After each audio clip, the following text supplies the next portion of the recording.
Deborah Owens, America's Wealth Coach, and it's time to get wealthy. You're going to learn exactly what you need to know and do to finally achieve the level of financial success you desire and you deserve. So let me ask you a question. What is your inheritance?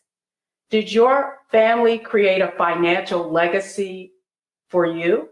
Well, that's exactly what our topic is about today, legacy wealth. And here's what I want you to know about legacy wealth, or what they don't want you to know about legacy wealth. And that is that wealth building is not taught through your formal education. The truth is that the knowledge of how to build wealth is inherited through a family advisor or someone in your family.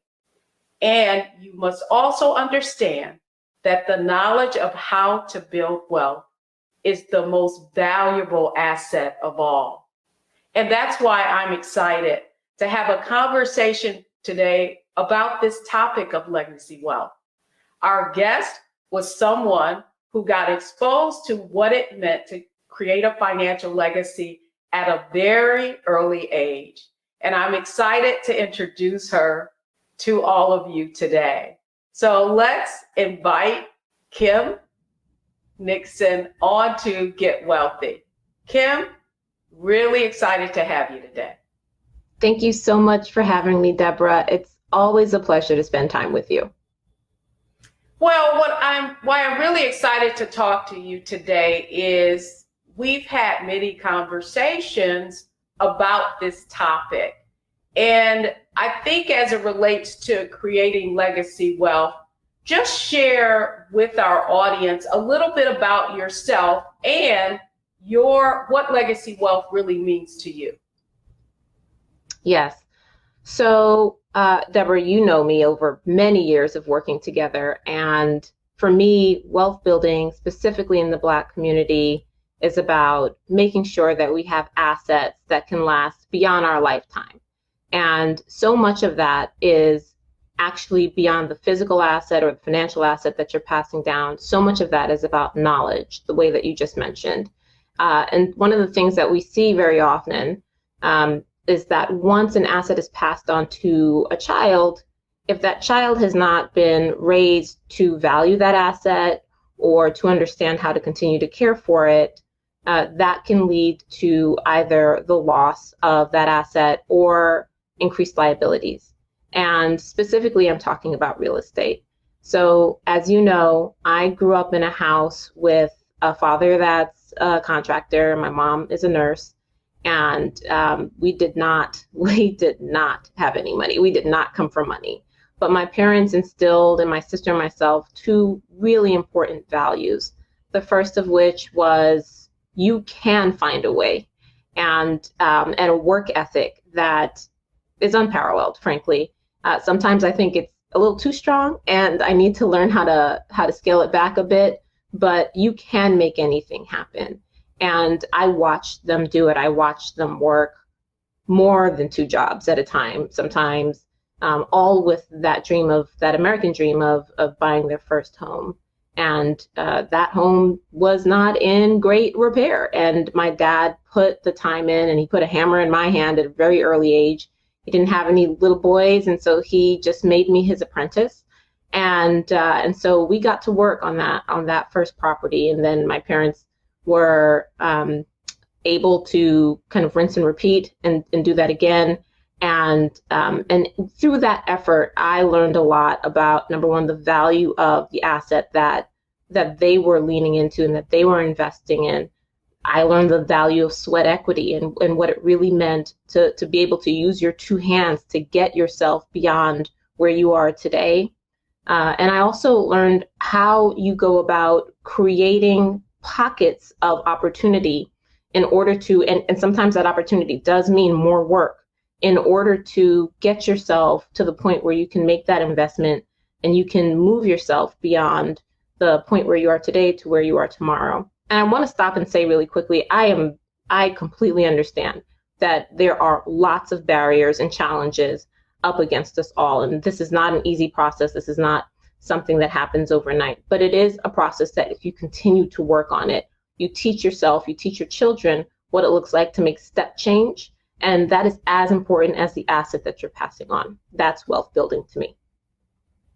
Absolutely. And the truth is that when it comes to legacy wealth, only 25% of Black Americans even get inherited wealth. And what Kim and what we're going to have a conversation about today is really what that means, and how even though it can put you in a less advantaged position, the whole process and the whole conversation today is really about what you can do. It's just so interesting, Kim.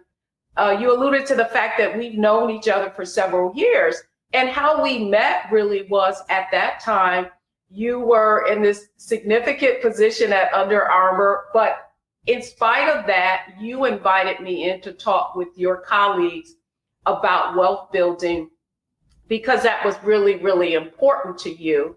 And so my question to you really is, especially as it relates to you being exposed to parents who had these values and were really building a legacy for their family, why was it important for you to also bring other people on along the way? This is my favorite topic. So, my parents, and I would say my family in general, have really strong values around community and family and the importance of family. I was raised, yes, by my mom and my dad, but when they were out doing those 2 to 3 jobs, trying to make sure that they had the security they needed to get to that first property, that meant I had several aunties and uncles and cousins that were pitching in to make sure that, we were all able to complete the tasks that we needed to complete to get along and to move towards that wealth building.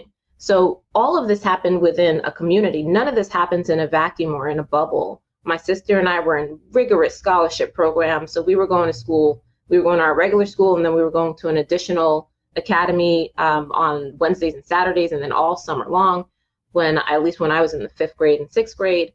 And that required my entire family. It required so many people to really get us there.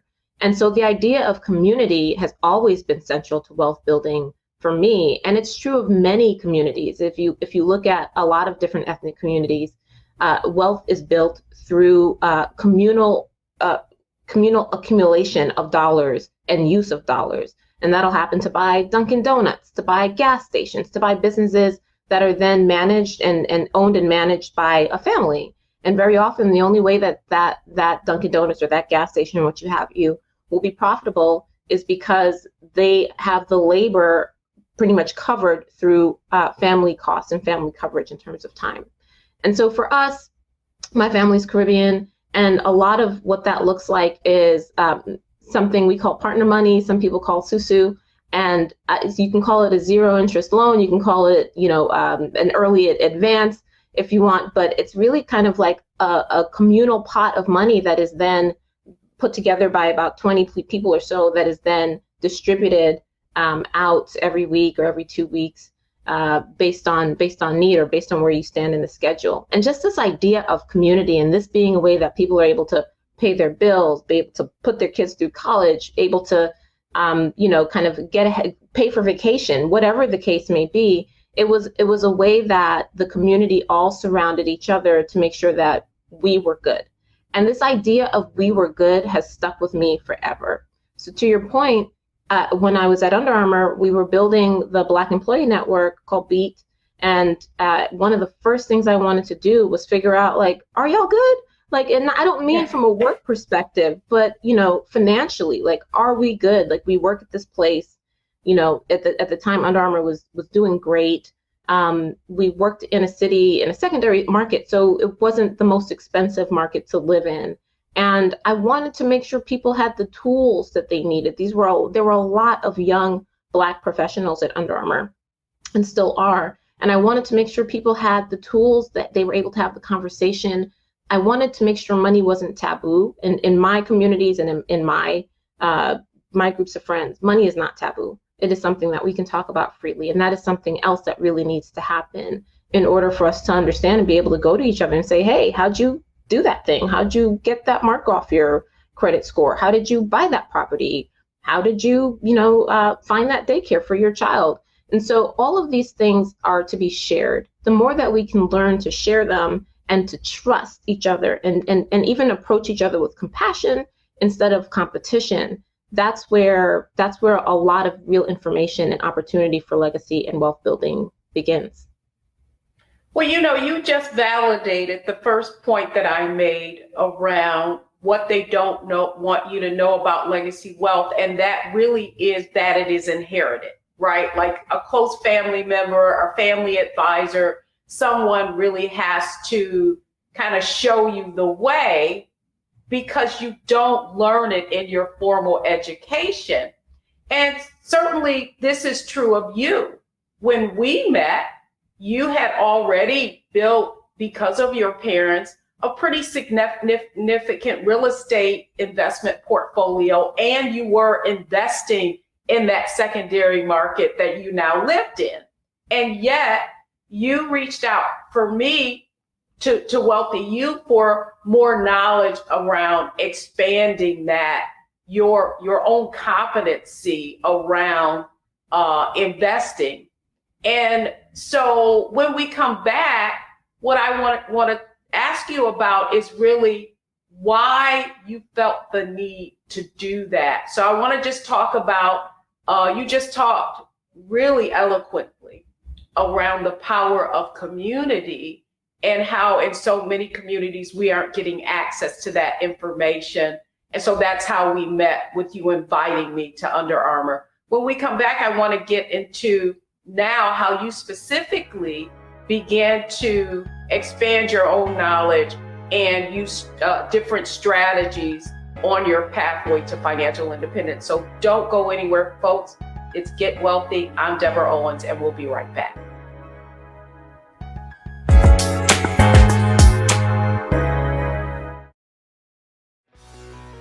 Let's be honest, as successful women, we're crushing it. Maxed out 401k and Roth IRA? Check. Aggressive savings and investments? Check. Yet, the freedom our success was supposed to buy can leave us stuck on the six-figure hamster wheel, watching retirement slip further down the road. There's another way. Get coaching courses and community at wealthyu.com. Pull up a chair, take your seat. The Black Tape with me, Dr. Greg Carr, here on the Black Star Network. Every week, we'll take a deeper dive into the world we're living in. Join the conversation only on the Black Star Network.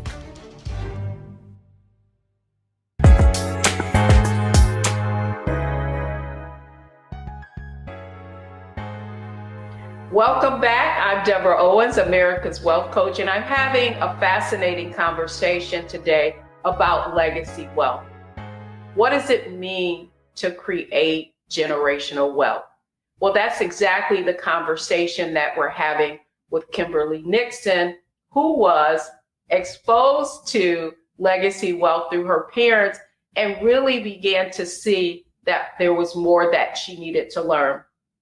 And so, Kimberley, thank you so much for sharing, and you always do, because you understand the power of knowledge and getting access to the right knowledge. So when we met after that panel that I sat on at Under Armour, you then said, listen, I need to know how to invest.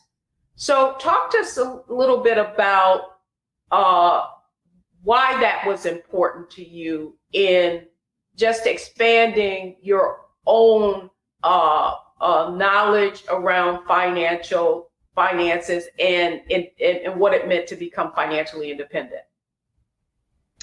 Yeah, so I was already working diligently on figuring out what financial independence looked like. I had joined all the forums, I'd listened to all the podcasts, but I really had one tool, and that was real estate. And to my parents' credit, that was the tool that they gave me. But we weren't really at the place where we were thinking about abundance. We weren't thinking about how you grow beyond, real estate or real estate portfolio. And so I was not diversified at all, and I knew it. And I was getting to the point in my career where I also understood that I would need to start looking at investing more broadly and use a skill set that I have beyond real estate to make sure that I was building for myself and for my family. Real estate, at least for me at the time, because it was my personal portfolio, was time intensive. And while I've, kind of addressed a good chunk of that, at the time I was thinking about where else I should be looking. I was never really comfortable investing in the stock market. You have to remember, I graduated right after a downturn. And then when I was in business school, I was in business school during a market crash. And so I just generally found myself straying away from markets outside of my retirement plans and some mutual funds. And I wanted to do what I know how to do best from my work, my actual career. I've been a strategist for a very long time, and the basis of that is that you build great frameworks, and that if you can build a great framework, you can then apply that framework to a variety of situations, and that'll help to simplify what could otherwise be complicated. And so the stock market wasn't specifically complicated or intimidating. It just wasn't something that I had a great framework for. And so I really wanted to leverage your expertise and to figure out how I, frankly, work through the mindset challenge that I had more than anything else to start to see this as an opportunity and an asset class for me as well. We worked together over a number of weeks, and you helped me build a tremendous framework that made me more comfortable, made me even want to spend more time doing research, because that was another thing. I was like, if I'm not going to do the research and I don't have the time, then this is not a place that I should be, putting my dollars if I'm going to be uninformed. I don't want to be an uninformed investor. And so you really helped me figure out how much time I needed to spend, what that framework looked like, so that when I did spend time researching, I was doing it in a more organized fashion, that I knew how to use each part of my research for various metrics. And that absolutely helped me think through. I mean, I'm going to be really honest. I wanted to think through how to park money in the stock market so I could buy more real estate. But along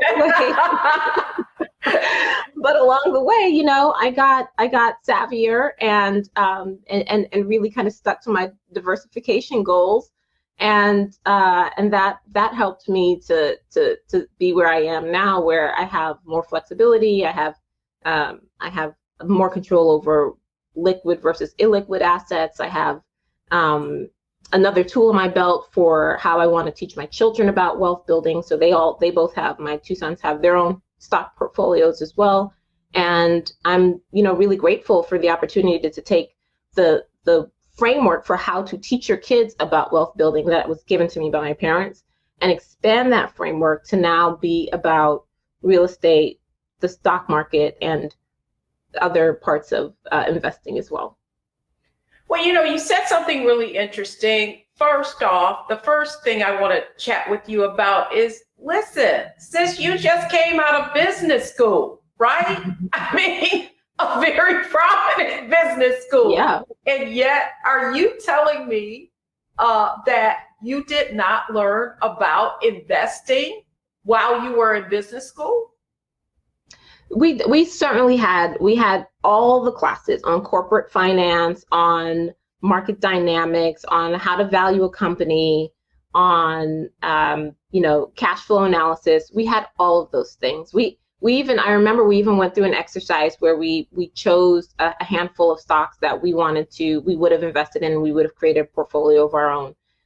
So it wasn't that it didn't exist. I was not of the mindset that this was for me.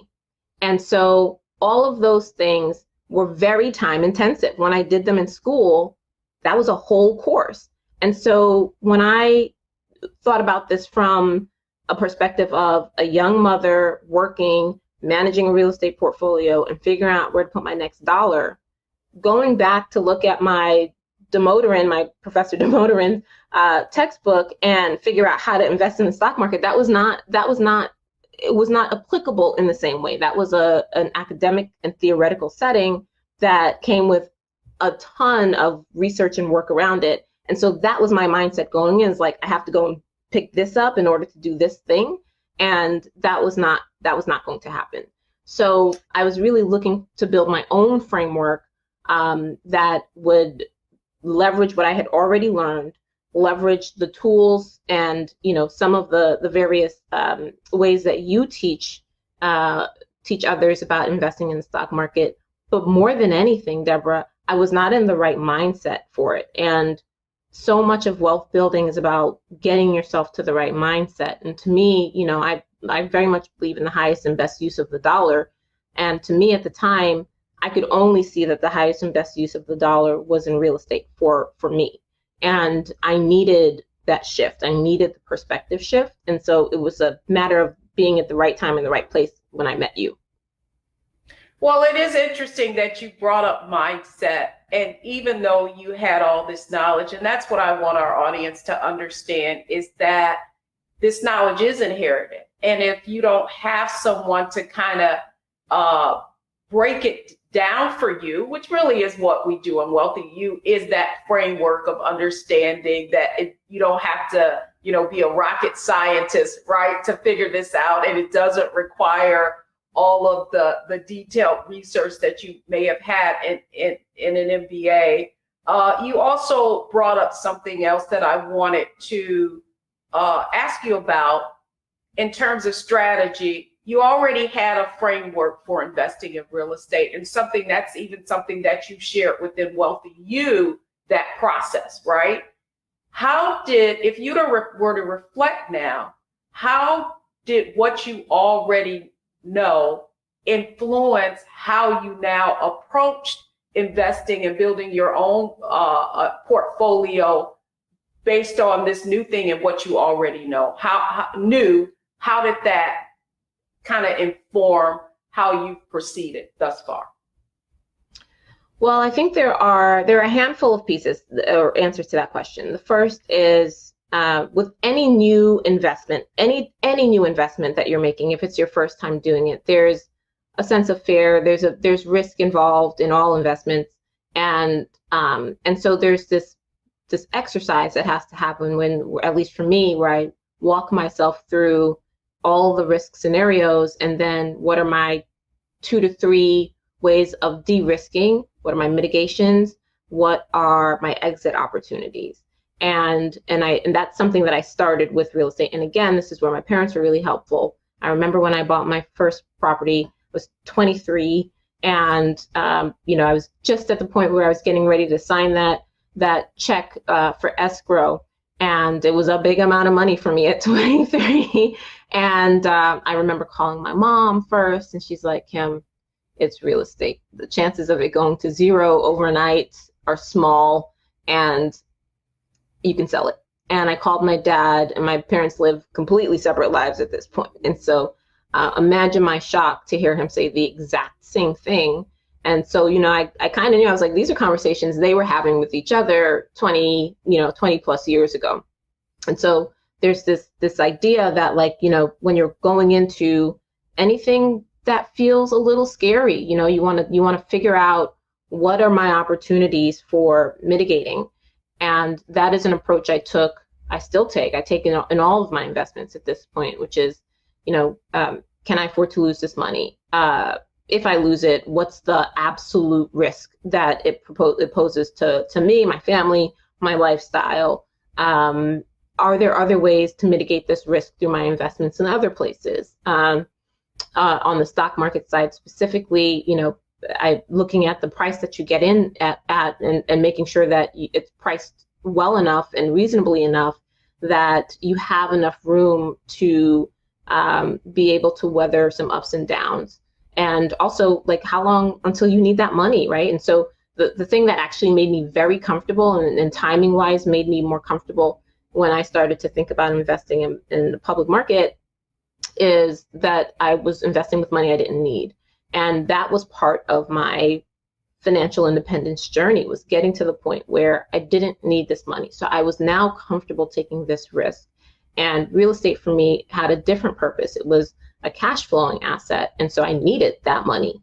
And so now I was trying to figure out what to do with the money I didn't need. And so I was at a different point in my building cycle, but I was able to apply several of the same tools in terms of demystifying, de-risking, buying at the right price, and then thinking about what opportunities I'll have if this investment actually grows in a positive direction, and what I will need to either be more conservative about if this is not moving in a more positive direction in terms of an investment. Oh, you just described what taking calculated risk is, right? What's my upside? What's my downside? I'm good. Let me make a decision. So when we come back, I want to explore a little bit of not only did you begin to invest in real estate, but you also had this desire to teach other women. So when we could come back, I want to talk a little bit about your motivation behind that. I hope you're enjoying this conversation, because it really is all about legacy wealth, how gaining knowledge from your community or someone else can really influence your success and your ability to take risks. Don't go anywhere, for folks. We're all getting wealthy.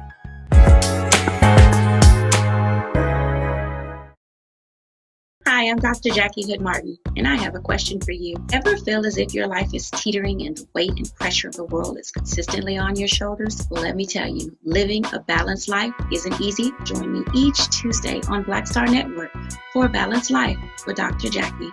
We'll laugh together, cry together, pull ourselves together, and cheer each other on. So join me for new shows each Tuesday on Black Star Network, A Balanced Life with Dr. Jackie.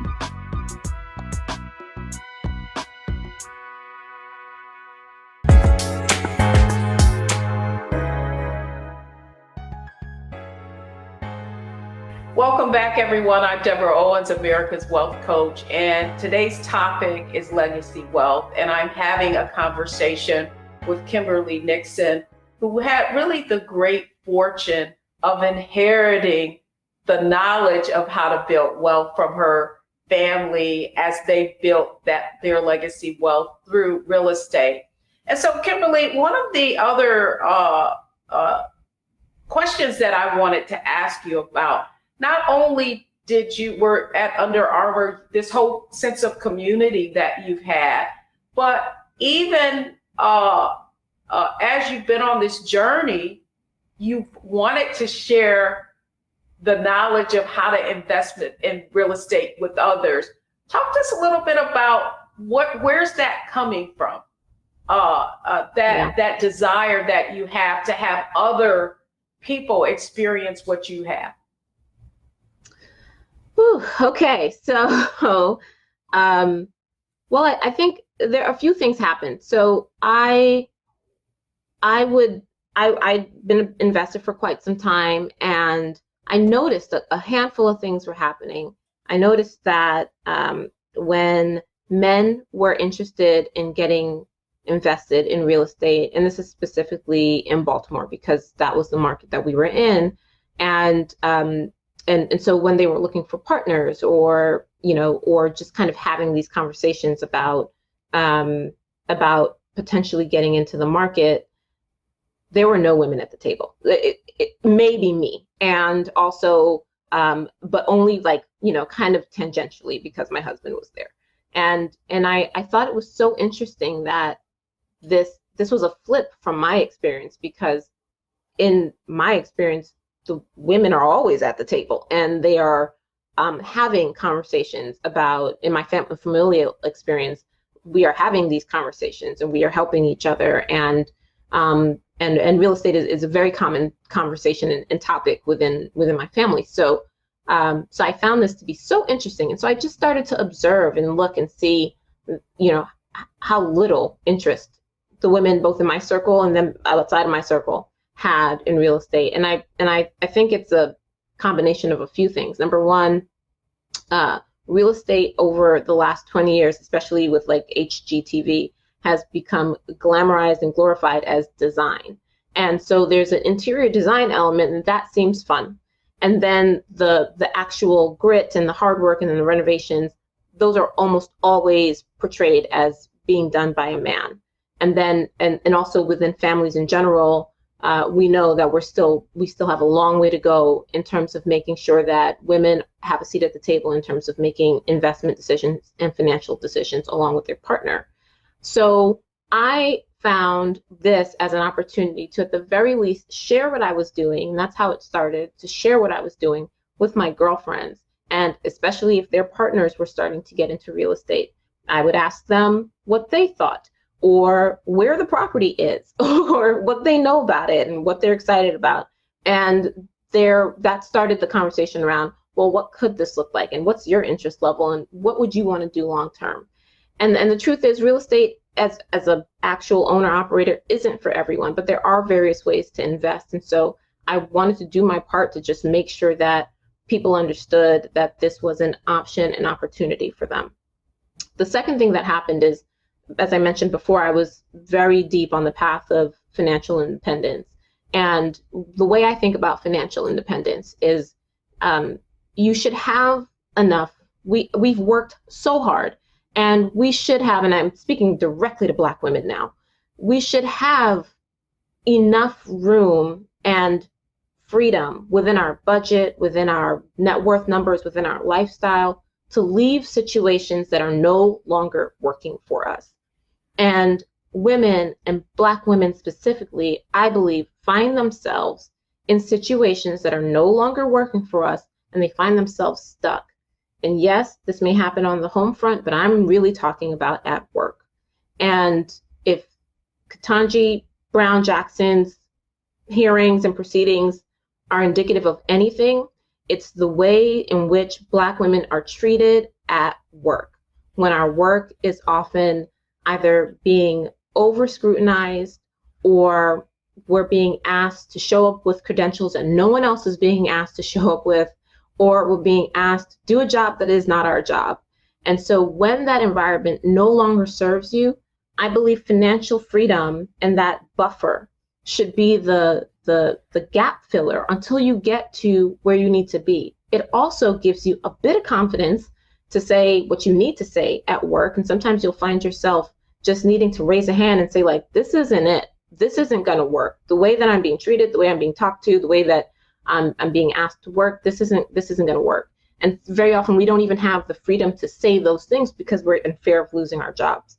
So I wanted to make sure that at the very least, still, I only have one hammer and one nail. I only have one tool at this time, right? So my only tool is real estate. And so I'm like, if this is a tool that I can use to help women and women of color specifically find a path to freedom, I will spend every waking minute that I can teaching you anything I know. And I continue to be on a path to figure out how to create opportunities for investing and for educating for women and women of color specifically, because we deserve this room. We deserve the opportunity to leave situations that do not work. Well, it's interesting. That's such a fascinating perspective, because you also just described the outcome of wealth, right? The outcome is that ability to have financial independence gives you agency in the world. And what I've heard over and over and over in Wealthy You, as women have experienced their financial transformations, it's exactly that I walk differently now. I walk into rooms differently. I now feel like I have a sense of control of my financial destiny. And that is the power to leave a room when it no longer serves you. Man, that in itself, Kim, to me, is worth everything in the world as you relate to what wealth has meant to you. And, the pursuit of wealth is not money itself. Would you agree that the Yes. pursuit of wealth really is that feeling of financial independence that allows you to make choices? And then, and the other thing question I wanted to ask you, I really was fascinated. You are the first woman I have ever coached who actually knew what her number was. for financial independence. And so tell me, how did that mindset, how did that become a part of your overall strategy? I am goal oriented. I need to be working towards something, and it can't be kind of sort of an objective or a goal. It has to be a hard goal. It has to be something that's that I can calculate. It can be so that I can see how close I'm getting to that goal, and I can measure, what actions I've taken that have gotten me closer to whatever that number is, or gotten me further away. And so I always have a number of sorts. If that's the number of years I want to spend at a place, the number of properties I want to own, I always have a number. So yes, I had I had a financial freedom number, and that method comes from the FIRE community, financial independence, retire early community. Yes. That method comes from there. It's an idea that if you have a portfolio of some size and a net worth of some number, that you would be able to basically live off of. The math has been different over the years, and so none of this is financial advice. You can literally just Google financial independence, retire early, and you can find your freedom number or the method for your freedom number. But the idea is that if you can live your lifestyle off of 3 to 4% of that freedom number on an annual basis, that your portfolio should generate enough of a return within that same year and same period of time that you won't really see any erosion or loss in terms of your actual net worth number. And so I calculated what that number, as soon as I found the frameworks, right? Because I love a framework. Exactly. As soon as I found the framework, oh man, it was on. I was like, okay, here's the number I need to get to. And there are two parts to this. There's, yes, how large your portfolio needs to be, but the other part to this is like, what do you actually need to live on? Because the smaller that number is for what you need to live on, the smaller your net worth number needs to be. And so I'm not telling anybody to go say they're going to live off $15,000 a year or anything of that nature. But, I kind of figured out what I needed. And to your point, wealth building is much less about, for me anyway, flashy cars or anything of that we kind of we culturally associate with wealth. It's about how long can I live freely off of my portfolio, and that nothing gives you more wealth than freedom of your time. There is not a single shoe, bag, car, or vacation that you can buy that is more valuable than actually being able to own 100% of your time. And so once you've gotten to the point where you've got this freedom number, and now you can decide, even at that number, you can decide, I'm going to continue to work. That's my decision, but you're going to walk differently in that place, and you're going to have boundaries and guardrails that you may not have otherwise had. And those are things that are very difficult for me, were boundaries and guardrails. And so you can walk into that place of work differently. You can decide to take a risk and start your own business. You could decide to take a risk and buy real estate. You can decide to take time off and spend it with your kids. One of the things that I knew from an early age was that I wanted to be able to spend a significant amount of time with my kids during their summers. And I wanted to be able to complement whatever they were working on in school with either my own self-tutoring, other tutoring, or real life experiences that would add to the theories that they were learning in school. These were really important ways for me to learn growing up. And so I was able to kind of write in my journal exactly, tangibly, what and quantifiably what I wanted to be able to do with this free time, and what number I needed in order to get there, what kind of lifestyle I wanted to live, and what I needed to raise 2 children at this level of lifestyle. And once I was able to calculate that, it was revised several times. We're talking about years, right? So talking through all of that, figuring out what I was going to do with this freedom was really important because that keeps you on the track.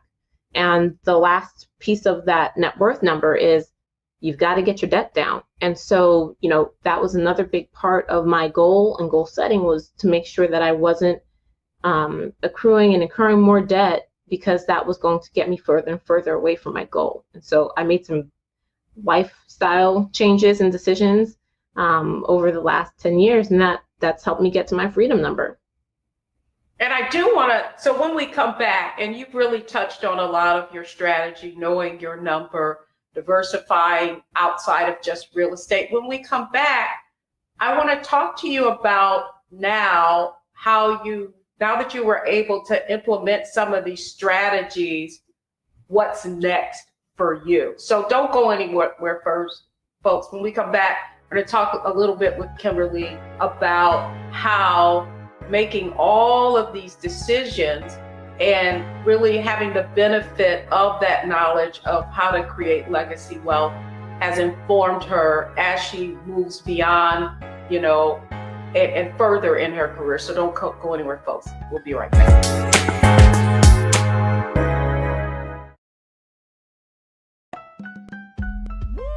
We're all impacted by the culture, whether we know it or not. From politics to music and entertainment, it's a huge part of our lives, and we're going to talk about it every day right here on The Culture with me, Faraji Muhammad, only on the Black Star Network.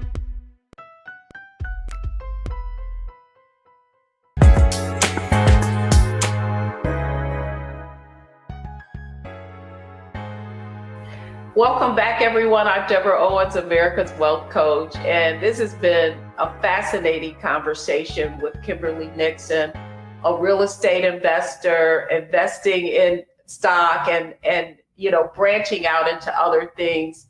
And Kimberley, that's what I want to talk a little with you about with you now. So you went on in your career, you left Under Armour, you've been in some other roles. Talk to us a little bit about how accruing this level of building wealth, right, has now influenced new things, if you will, that you've decided to do. Yeah, so once I left Under Armour, I went to a PE-backed, a private equity-backed company. And I will never forget, I was sitting in a boardroom, I was sitting in a board meeting with the members from that private equity firm. And I had just moved back to the States from Panama. We lived in Panama for a little while. And I was explaining to them how much I loved Panama and wanted to make it part of my retirement plan by buying a farm or something. I was making light of the situation, but there's some arbitrary rule about buying a farm and citizenship in Panama. And so I was making light of that situation. And the gentleman to the left of me said, yeah, I love Panama. We just sold our property there because we weren't getting down there enough, and so on and so forth. And I just, I looked at that dynamic. I'm in this room to present my budget for the year and talk through my plans for revenue and what have you. And this gentleman is here to approve that budget and my revenue plan. And also, I'm making a joke about retirement, and he's got my whole retirement already. He had it and sold it. And I will never forget, I went home that night and I told my husband, I'm on the wrong side of the table. I'm doing this wrong. I'm hustling backwards. And so I had a new goal. And so I had to figure out what it was going to look like for me to get, we just talked about investing in public markets, to get into private markets. So I left that role and went to a venture-backed company a couple of years later, very similarly, early stage, but very similarly, the folks that I was in a boardroom, I was still on the operator side of the table. And again, I'm looking at the other side of the table. And this time I was smart enough to tell them when I joined, I'm trying to get to your side of the table. So I'm joining because I want to get to your side of the table. And they were incredibly gracious and open, and allowed me to, kind of follow along the process of what it looks like to be in venture capital. And, I was responsible for a lot of fundraising for our actual company. And so when I left at the end of 2020, I started to do some consulting and advisory work. I had enough freedom to decide that I didn't want to go back to a full-time job, because I needed the time to figure out how I was going to break into venture. And so I advised a handful of startups. I consulted for a couple of larger brands. And then at the beginning of 2022, launched my venture capital firm and fund called Open Venture Capital. And very similarly, it's a small fund. It's a $10 million fund, but I started at the $10 million number because you can have more investors, more seats within a smaller fund. And I'm trying to get as many women and women of color on my cap table. And I'm trying to get as many women and women of color to get invested. And again, I'm a very, very zero pressure individual, because I'm not in a position where I need you to do these things. I would love for you to do these things. I want you to come to meetings, to listen to me speak, to hear me pitch, to ask questions. And if you choose not to invest, that's completely up to you. But you will be so much better off for the time spent. And Deborah, as you know, I've done this on the real estate side. When I've invested in other real estate developers, I have invited groups of women to just sit and on a Zoom call with me and that developer to just listen to the types of questions I ask, to ask their own questions, to get more familiar with the project, to see how I think about risk. And this is what I'm talking about just making the space. I'm just trying to make space where space has never been made. I mean, especially in private markets, in private funds, there's a lot of opacity in terms of what is happening. Whose money is this? Where is it getting raised? Where is it going? And because we're so busy head down at work, trying to make sure that we, can put food on the table, not having enough freedom to get out of situations that are dead end for us, we can't pick our heads up long enough to think about something as opaque and far away and mysterious as venture capital. And so my goal is to make that less mysterious. There's nothing mysterious about it. It's taking a sum of money, it's putting it with a fund manager, it's making sure that fund manager knows what they're doing. And you should ask that fund manager, do you know what you're doing? And you can look for track record, you can look for experience, you can look for. But it's the same thing, right? Yes. Right. I mean, what I want our audience to understand is that is what wealth is. It's a framework, right? It's not the product, it's the process. That's right. And so what you're really just looking at your journey from real estate investor to learning how to invest and build a portfolio, and now venture capital. That's what makes it so possible. So Kim, I just want to really, really thank you for sharing your legacy wealth, sharing in this legacy wealth conversation and being so transparent about it. But clearly you're not finished yet. I'm not done yet. That's the exciting part. I love it. I love it. I love it. So thanks so much, Kimberly Nixon, for showing us how to get wealthy and the journey to creating legacy wealth. And so when we come back, I just want to go over. Now it's time for analyze, optimize, maximize. So if you think about Kim's journey, what you see that it really all came down to her having the ability to analyze. And through that, she used a framework, whether it was investing in real estate and being able to apply a similar framework to investing in stocks and now venture capital. And in terms of her strategy, is at every step understanding that when she needed to know more because she wanted to diversify or do more, actually putting herself in a position and asking for some help from someone who already had that expertise, and then maximizing, understanding that her real motivation really was to get to that financial independence number so that she would have the freedom to take risk and venture out into new opportunities. And so when we come back, I just want to share with you the 3 takeaways that I want you to have from today's show on Legacy Wealth.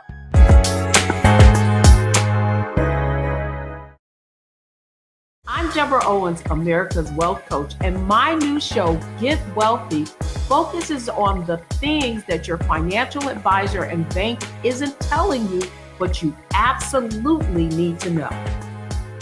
So watch Get Wealthy on the Black Star Network.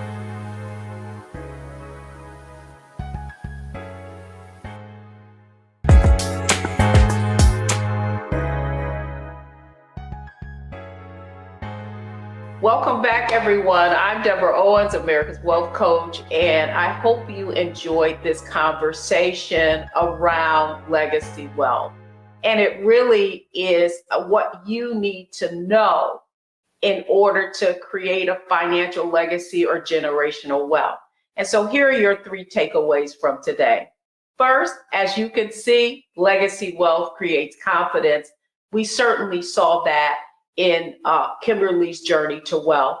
And the truth is that this knowledge is transferable. Her parents were able to transfer that knowledge to her, and she, like so many other women, want to see other women, Black women, succeed. And so she's transferring those skills to others.